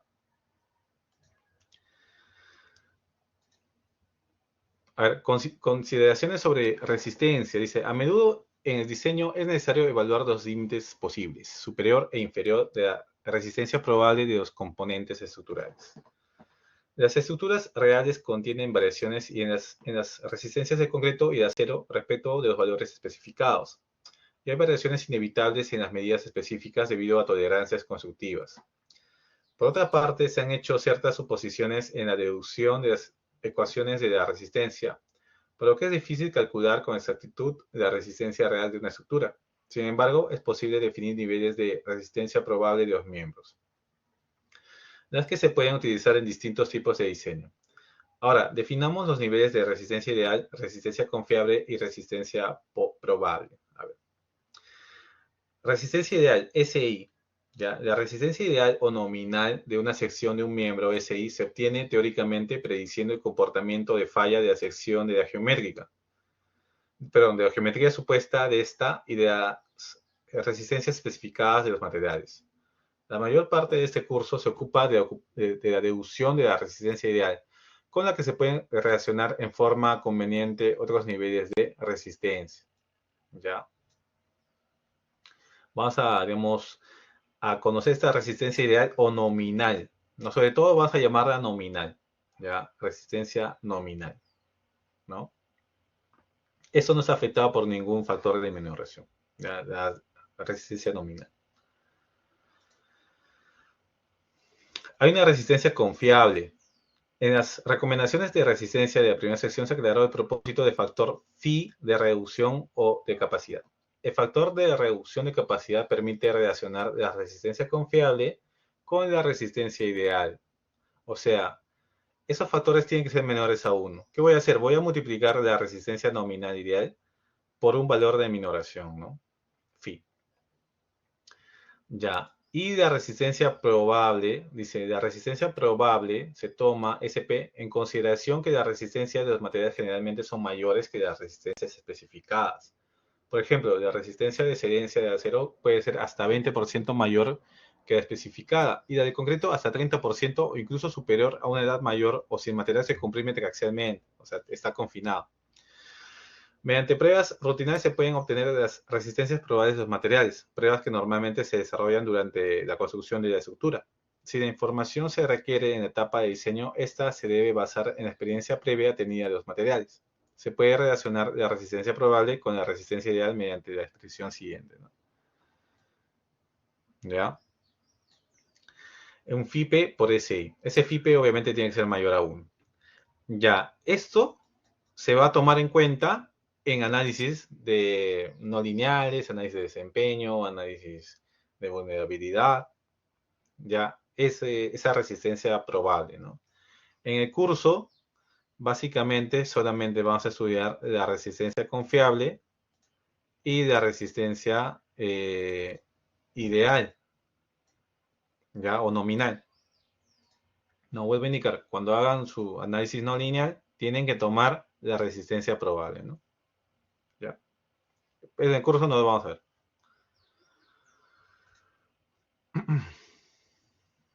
A ver, el último tema. A ver, factores de mayoración y reducción de la capacidad. En síntesis, el método de diseño de código ACI y E60 consiste en determinar las cargas de servicio y amplificarlas de acuerdo a las combinaciones de carga que se presentan, ¿no? Lo que habíamos dicho. Los elementos se diseñan para la siguiente, digamos, redacción siempre que se verifique lo siguiente, ¿no? Lo que habíamos dicho, esto es lo mismo digamos, a lo que teníamos acá, ¿no? La resistencia requerida es menor a la resistencia de diseño. Ya. A ver, voy a adelantar esto. Los valores phi de la norma peruana E60, como había indicado, era para diferentes tipos de cargas, ¿no? Por ejemplo, si tengo flexión sin carga axial, 0,90. Si tengo carga axial y carga axial con flexión, no tengo distintos valores, ¿no? Carga axial con tracción, 0,90. Carga axial con compresión, 0,75 para elementos con refuerzo en espiral y para otros elementos 0,70. ¿Ya? Vamos a ir, a medida que avanzamos el curso, vamos a ir utilizando cada uno de estos factores de reducción. Para cortante y torsión, 0,85, ¿no? Para aplazamiento en concreto, 0,70 y así, ¿no? Para distintos tipos digamos, de elementos, tengo distintos factores phi, ¿ya? Como había indicado. Y también, ahora, en lo que era la resistencia, digamos, en eso de la carga multiplicada por un factor, ¿no? La carga, digamos, nominal, perdón, la carga de servicio multiplicada por un factor, había dicho que se denominaban con U, ¿no? Que eran las resistencias requeridas, ¿no? Eso también está en la norma. Requerida para cargas muertas, ¿no? Y cargas vivas son como mínimo lo siguiente, ¿no? U. Carga última se le conoce. 1.4 carga muerta más 1.7 carga viva, ¿no? Dense cuenta, la carga muerta la voy a multiplicar por 40% más y la carga viva por 70% más, ¿no? Si en el diseño se tuvieran que considerar cargas de viento, ¿no? U es 1.25 carga muerta más carga viva, más menos la carga de viento, porque el viento puede ir en diferentes sentidos, ¿no? Izquierda, derecha, derecha, izquierda, ¿ya? O norte-sur, sur-norte, ¿ya? Y también tengo una segunda combinación que es 0.9 carga muerta más menos 1.25 carga viva, carga de viento. Si tuviera que considerar cargas de sismo, que es lo más usual en concreto armado, la resistencia requerida será como mínimo U 1.25 carga muerta más carga viva, más menos la carga de sismo, porque también va en diferentes sentidos y en diferentes direcciones, ¿no? Y también 0.9 carga muerta más menos carga de sismo. Dice, no será necesario considerar acciones de sismo y de viento simultáneamente. Ya, entonces allí vamos a aplicar, ¿no? Los factores de mayoración y los factores de reducción, ¿no? Y al final tendremos esta ecuación, pues, ¿no? Esa ecuación. Con eso diseñamos, ¿ya? Con eso diseñamos, ¿no? Ya en la siguiente clase empezaremos con el tema de diseño. A ver, hasta acá. Dígame si todo quedó claro o si es que hay alguna consulta.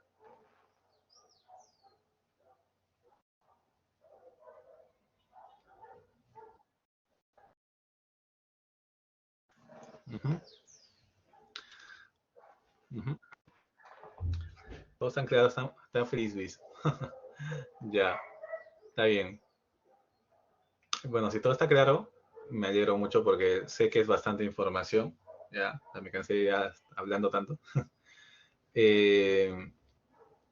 Y bueno, les pido que repasen esto, porque la siguiente clase ya empezamos con el tema de diseño. Ya, con el tema de diseño, es importante que repasen, sobre todo esta última parte de lo que es diseño por resistencia, factor de reducción, de mayoración. ¿Ya? Esta información la tienen en el aula virtual, la pueden ver en cualquier momento. ¿Ya? Entonces, creo que ya nos tocaría despedirnos, ya falta poco tiempo, y ya nos veríamos la siguiente semana, chicos. ¿Ya? Hasta la siguiente.